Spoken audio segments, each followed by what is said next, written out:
Well, for more on the developing situation, we're speaking this morning with Professor Christopher Lamb, and he's the president of the Australia-Myanmar Institute and also a former Australian ambassador to Myanmar. Professor Lamb, thank you for joining us this morning on what is turning out to be a huge story in Asia this morning. Still sort of more questions than answers at this stage, but I don't know how much you heard from our reporters saying that, communications has pretty much been shut off in terms of the telco. Broadband is rather slow. TV networks have been shut off. And he said people in Myanmar are waking up to this news. Are they really going to be able to find out what the news is on the ground? Is there going to be a lot of confusion? I mean, you've been the ambassador to Myanmar before, so you have a very close understanding of the intricacies within that nation. What do you think is going to happen today? Well, thanks very much. I'd say, first of all, that the difficulties are very different from those when I was there from between 1986 and 1989, which is when the military took over. Well, in fact, took over from itself, I guess you could say. At that time, that was before the internet. The people in Myanmar have got a well-understood way of communicating with each other, with or without official media. And I guess by that I include things like the internet.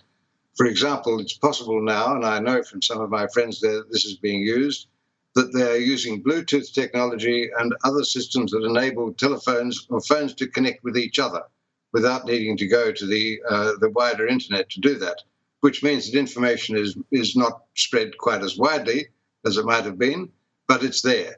And there is messaging coming out of the country now about what's going on, but it's very inconclusive.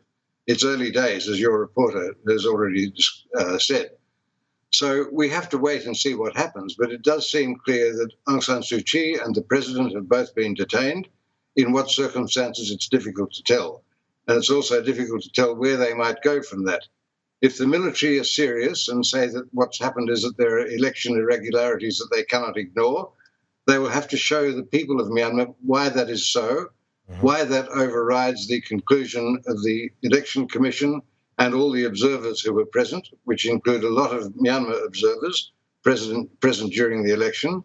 And it's a question yet to be answered to what extent will the military attempt to justify what they've done? And if they don't justify it, what will that lead to? I imagine it would be a serious blow to foreign investment in the country.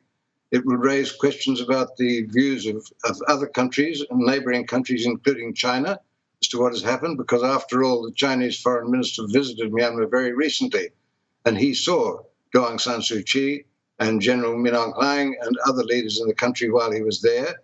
And the widespread assumption from those discussions was that the Chinese foreign minister said this country should continue to proceed on its path, which means that the elections need to be respected.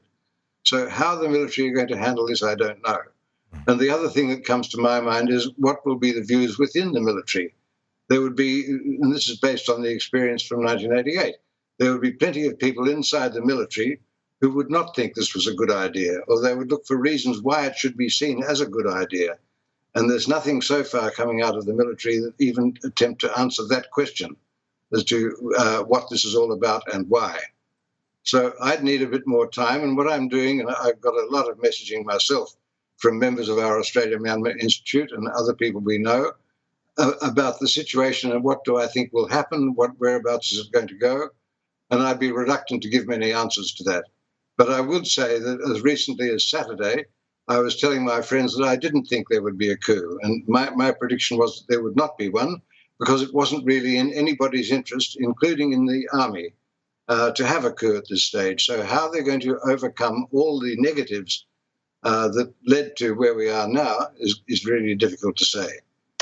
So I'll be watching that very carefully, and I'm very grateful to media agencies like CNA for what they report on this, because you bring us very good, solid gold reporting from the ground, and that's good to know.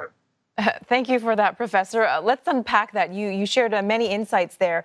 So as an observer, there had been mounting fears in the country that the armed forces might attempt to do what they appear to have done, to seize power, even though just 2 days ago it said it would protect and abide by the Constitution. So does this catch you by surprise? I thought that all meant that there would not be a coup as such, but there would be an accommodation found between Aung San Suu Kyi and Min Aung Hlaing, which might be an unstable compromise, but at least it would be something that would allow the country to go forward.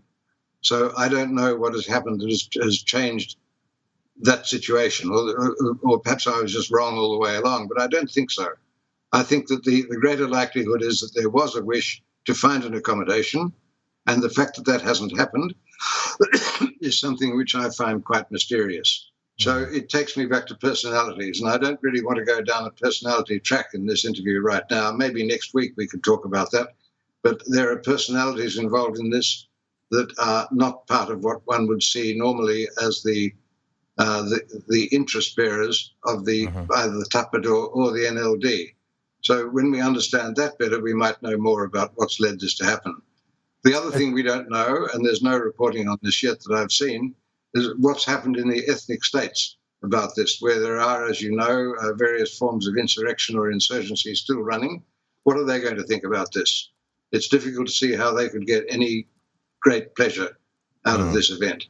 Well, Professor Lamb, on that note, I mean, let's go back to the election in November last year, because let's face it, the minorities were completely backed out, were kept out. They were ring-fenced out of that democratic process. So they wouldn't have been happy anyway, right? Because about 1 million people, I believe, were devoid from taking part in the democratic process. So of course they're not going to be happy then, now, anytime. And this is the issue, is when you go down and you take the path of democracy, albeit in a nascent stage, you can't exactly reverse that process, can you? I mean, what do you think the military is thinking here in terms of what next steps they could take here? Because you know, this is the second election the country has been through, and whether it was legitimate or not, you know, you have to keep to that path, don't you? Well, I would go so far as to say it's the third election, because although nobody gives much credence to it, the 2010 election did actually it was what you could call a free and fair election, but with limited participation. So the people have seen 3 elections now, in which they've been able to go out and cast a vote for their preferred candidate. The results of that haven't proved very strong, but the difficulty in looking at the last election, and you're right, the minority parties didn't do well, but the Tapador did nothing to support the minorities, less even than perhaps the NLD. So where they will go, I don't know. And as for the number of people who didn't get a chance to vote, that's a relatively small number in the greater scheme of things. There are lots of minority areas where people did vote, and they didn't vote for their own ethnic candidates. But the NLD had more ethnic candidates running under its banner than they did the time before. There's still a fair bit of assessment to do. Before you go, Professor, you know, the military has alleged voter fraud, refuting the process of last year's election in November, which Aung San Suu Kyi's party swept. Do you think those concerns could have been easily allayed? Access to voter names, for instance. Is there anything that the Union Election Commission could have done to avoid what we're seeing today? Unfortunately, you forced me to look at the other side of the world and allegations of voter fraud there. And it's difficult not to think of that at the same time as this. Those allegations are equally poorly based. So it's a question of how you confront people with the news that there was an election. It was conducted with professional observers present, and large numbers of people in the Myanmar community were there too, and there is no evidence of voter fraud. There's as little evidence of voter fraud there as there was in that other country, which I haven't named. So it's a very curious situation to look at, and it's going to provide a lot of confusion for people as they look at it. I think that the international community broadly will say this was a free and fair election. Yes, there might have been some irregularities, but as the Commission itself has said, not sufficient to change the result of the election. Professor Lamb, earlier our correspondent